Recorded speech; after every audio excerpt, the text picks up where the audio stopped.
Ang makulay na kasaysayan ng pambansang pulisya ng Pilipinas ay bahagi ng bawat mamamayang Pilipino.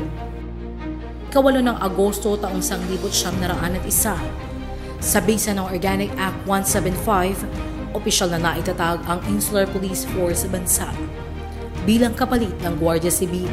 Insular Constabulary o IC ang naging una nitong pangalan. Kasabay nito ang pagkakatatag ng Metropolitan Force ng Maynila noong ika-9 ng Enero taong 1901 base sa Taft Commission Act No. 17, kung saan ang unang Manila Police Chief ay si General Arthur MacArthur Jr. Dahil sa enactment ng Act No. 183 na nagpatatag ng Manila City Charter noong July 31, 1901, naitayo ang Manila Police District Headquarters sa United Nations Avenue, Maynila noong taong 1949 base sa Rehabilitation Act of 1948. Nagsimula sa bilang na 357 personahe. Sa paglipas ng panahon, noong December 19, 1974, ang dating Metropolitan Police Force ay pinangalan ng Western Police District, na kung saan namuno ang ilang naging direktor ng WPD bilang hepe ng pambansang pulisya ng Pilipinas. Ito ay sina Police General Hermogenes Evgani Jr., Police General Avelino Razon Jr., at ang huling namuno rito ay si Police Chief Superintendent Pedro Bulaong. At sa pagdaan ng mga araw, ang WPD ay pinangalan ng Manila Police District na ngayon ay may mahigit na 4,000 personahe na. Binubuo ng 14 police stations, may 47 police community precincts at 72 police outposts. Kasama ang lokal na pamahalaang lungsod ng Maynila ni Mayor Honey Lacuna Pangan sa pagbibigay pugay sa pagsisikap na nagpapalakas sa Manila Police District. Sa kanyang pamumuno, mas umusbong ang kooperasyon sa lungsod at ang puwersa ng pulisya sa ilalim ng pamumuno ni Police Major General Anthony A. Abrin, Regional Director ng National Capital Region Police Office, at sa direktiba ng ama ng pulisya ng Pilipinas, Police General Romel Francisco Marbil.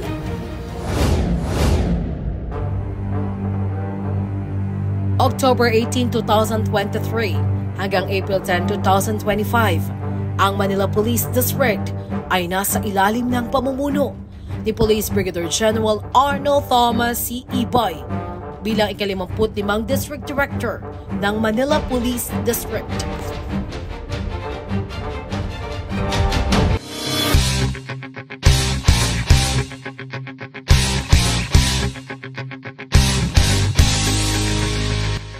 Sa loob ng 1 taon at 6 na buwan, matagumpay na naisagawa ng Manila Police District ang mga sumusunod. Agresibo at tapat na operasyon na pagpapatupad ng batas.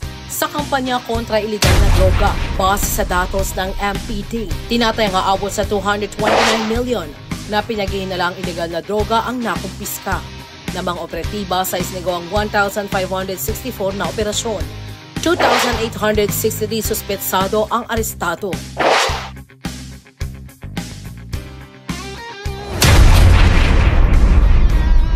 Samantala, umabot sa 18,612 ang inarestong wanted persons ng Manila Police District sa operasyon kontra iligal na sugal. Mayroong naitalang 5,467 arestado sa 3,068 operasyong isinigawa. Samantala, nasa mahigit 1,122 ang arestado sa isinagawang 1,104 operasyon kontra loose firearms. Sa buong taon, naitala ng MPD, halos 282,000 ang naitalang lumabag sa ordinansa ng lungsod at mayroong 20,000 cases filed.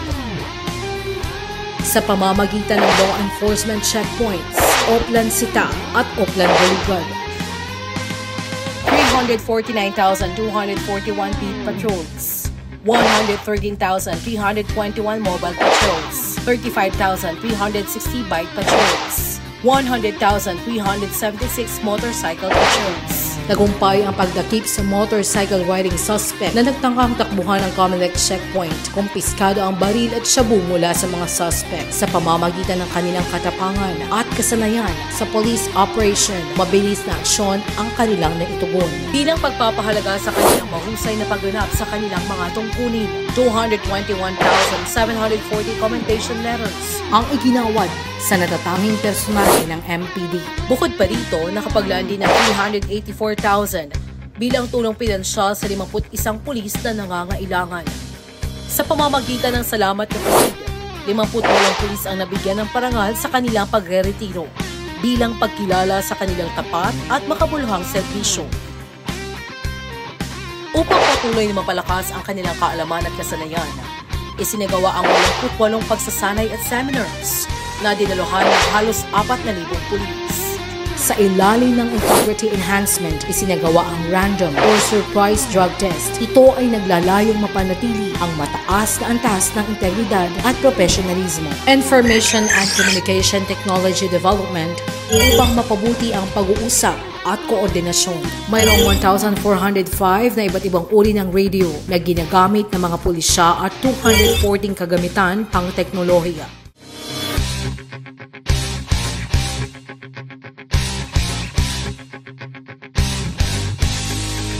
Community engagement. Sa pamamagitan ng mas pinaiting na community engagement, mas lalong tumibay ang ugnayan ng pulisya at ng mga pamayanan na nasasakupan nito. Iba't ibang community outreach programs ang isinagawa na umabot sa 60,077 na aktibidad. Initiatives sa layuning magkaroon ng maaliwalas at maayos na kapaligiran, maigting na ipinatupad ng upleading operations na tumutok sa mga pangunahing kalsada ng Divisoria at Quiapo. Kasama rin dito ang makabagong Pandacan Police Station, Gagalangin Police Community Percent, Moriones Mobile Outpost, Second Public Safety Company ng District Mobile Force Battalion, installation ng MPD-led wall, reprogramming para sa MPD roofing. Formal na pinirmahan ng MPD ang Memorandum of Agreement sa pagitan ng Chinese General Hospital, Emilio Aguinaldo College, Aranson University, Arellano University, at Far Eastern University. Sa walang tigil na pagsisikap ni Police Brigadier General Ibay, nalampasan ng Manila Police District ang mga sumusunod na makabuluhang aktibidad.